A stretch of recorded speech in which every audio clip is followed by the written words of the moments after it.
So simulan natin dito mga idol, Creamline Cool Smashers, Alyssa Valdez at Gia Morado de Guzman, balik tandem na at duo ngayong nalalapit na PBL All Filipino Conference. Panibagong sistema at starting life ng Creamline mas malakas na.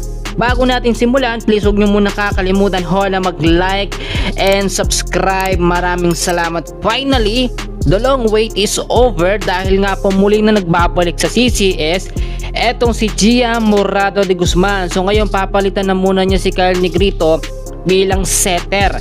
Sa pagkakataong ito, meron ng unang laban ng CCS sa February 5 po kontra sa kupunan ng PLDT High Speed Hitters.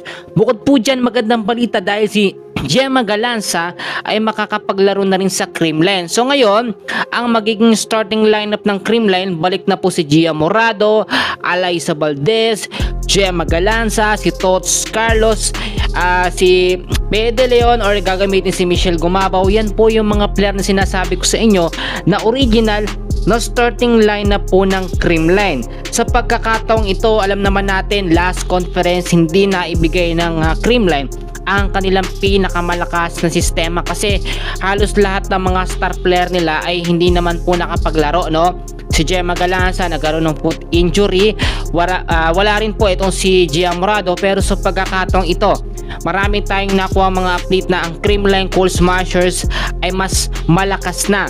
Plus ito pa yung sinasabi natin na dapat talagang i-handle ng maayos ang Creamline, ang duo o tandem or Gia Morado at Alyssa Valdez connection. Yan po yung talagang maraming beses nagpa-kampiyon sa Creamline. Alam naman natin na malaki din ang naging part nitong si Kyle Negrito. Maganda, ilang kampyonado din sa CCS ang kanyang naitala. Pero iba talaga ang merong Gia Morado sa kupunan po ng Creamline Cool Smashers. Nakikita naman natin kapag meron Gia, confident po ang mga spikers or mga player po ng Creamline. Ganon din si Coach Sharon Meneses, hindi po nahihirapang mag-adjust. Pero dapat hindi po kalimutan ng CCS na halos lahat po ng mga team dito sa PBL ay lumakas din. So kinakailangan pa rin kahit nandyan ang Gia Morado at Alyssa Valdez connection, yung adjustment or big adjustment ng CCS sa kanilang magiging starting lineup. So ngayon, yung magiging lineup ng Creamline sa first game nila ngayong PBL All Filipino Conference, February na po yun magsisimula, ay halos kilala natin lahat at mas sanay tayo sa mga galawan nito.